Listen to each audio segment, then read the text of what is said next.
So let's take a little bit here to kind of preview the upcoming summit. So this is the third annual AI Thought Leaders Summit. And if you're listening and you heard Mingaya and AI for Minnesota, you're kind of you've made the switch over to AI for Minnesota, right? Just so that we're clear on that. But previously Mingaya. It's scheduled for June 15th through the 16th. It's at Apollo High School in St. Cloud. So the first question about this is, who should come to the summit and why? Well, I would say anyone that represents K-12, higher ed, and workforce and has an interest in preparing their learners for what's next, I think would be my thought for sure. And if you're a policymaker, this is the place for you to be. There is no better learning for a policymaker than this summit, in my view. To add on to those. Yeah, and you had mentioned this to us as well, but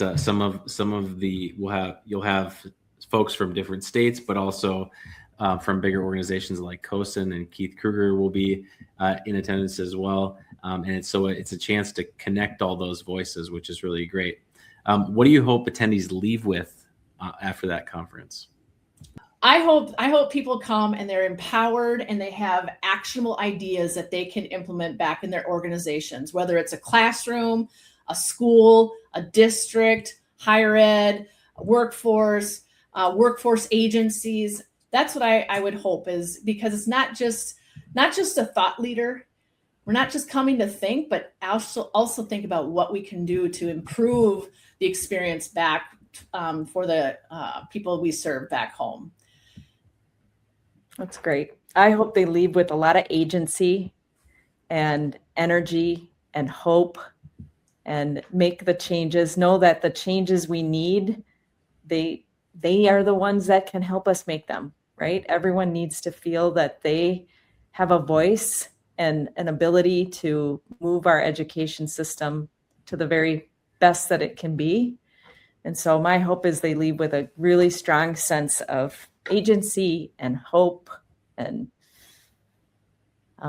yeah. The only other thing I wanted to add is, day 2 is building outward. And that's kind of where I get super excited about that coherence piece, is like, here we all are, 250 plus of us representing different organizations. And what are some common things as we think about Minnesota and think about our own story that, could help the whole state. And so that's something I'm super excited about, and getting those voices to be part of that design.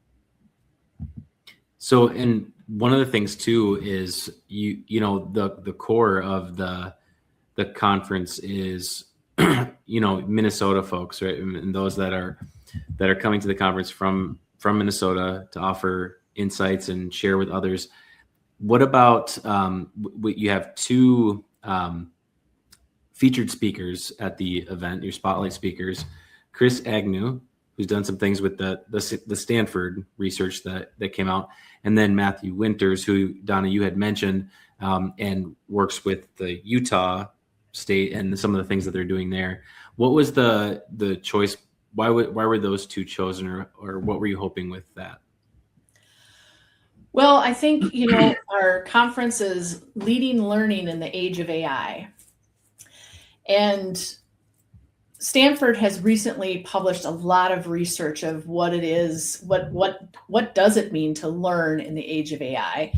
And I think sharing that strategy or sharing those stories and that feedback is super important, so that as we go back and design, instructionally design or design whatever it is, that we really have a good understanding of what does it mean to learn. There's been a lot of things shifting.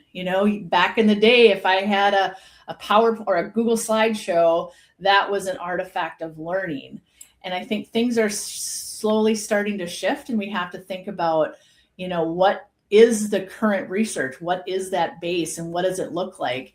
And as we start implementing tools and other things, like, what are the things we need to make sure we want to adhere to or think about. And yes, you could probably ChatGPT some of this, but to hear what the research actually says from researchers in the field, I think is really important. And then Matt is kind of, the whole idea of a statewide cohesive kind of model. And to hear what that story looks like. They actually started with human skills. They had a portrait of graduate like however many years ago. And now they have the AI literate graduate. They have AI literate teachers. They have AI literate workforce and maybe some other organizations. But it kind of stemmed from, the building of those human skills, which are super important. And to just hear the story, not that we have to, say that we want, Minnesota to copy exactly what Utah did, but it is a story of statewide coherence that is important to hear for the participants. Yeah, and I think this conference, as I look out the high level agenda for the day or each day separately, right? But it follows a different rhythm than what I think you normally expect in at least in an educational conference, right? That there's time built in to help frame what that day will look like, to help explore through different breakout sessions where you said you had over 70 different proposed sessions, which is really, really awesome for a 2-day conference. Then a chance to converge and also then to end the day. And I like the term, I know Jen used it, a sprint, like a design sprint at the end. So how does this framework for the summit help produce more than just a conference focused on, new tools to explore or what's a new idea, but rather, maybe ways to fully comprehend and apply the human-centered nature of AI? I'm going to do a short answer and then let you talk about this, Jen, because you've been working so much on making sure we put together a really good experience for folks. So this was the design of our first summit. It was around action. And in order for a convening of this sort to spur activity in our state, I don't think there's any other or as likely to succeed scenario than what I would say Jen and the team that's building out the program have put together. So, we need action and we need learning. We need action inspired by the learning. And so to me, this is, going to be a beautiful event that helps us realize some great activity afterwards. Yeah, I would say, that if we go back to human-centered design, one of the strategies is something called design thinking. And design thinking, starts with empathy. So instead of, just being, in a place where it's like, oh, we just need this, like it's really starting with empathy. And so while we're not doing a true design thinking model, just because there's a sheer not enough time to do it, we are taking an approach to make sure that, empathy is definitely part of the experience, that we clearly define what we need. And I think that too is, sometimes it's like, we need every student to be AI literate. Well, who's responsible for that? And so really, really works through some things that, we're clear. And then the fun part, ideating and prototyping, my goodness, like AI is awesome for some of those kinds of things. And, and then coming up with some of the testing and sharing these different ideas with each other to get feedback. You can even do that with AI too, if you really wanted to. But I think that's what I'm excited about with this approach is it's taking the human-centered design approach, not necessarily perfectly matched, but darn near a focus to it and bringing that through line on both days. And actually what you start with on day one can be a great experience for the final design on day two.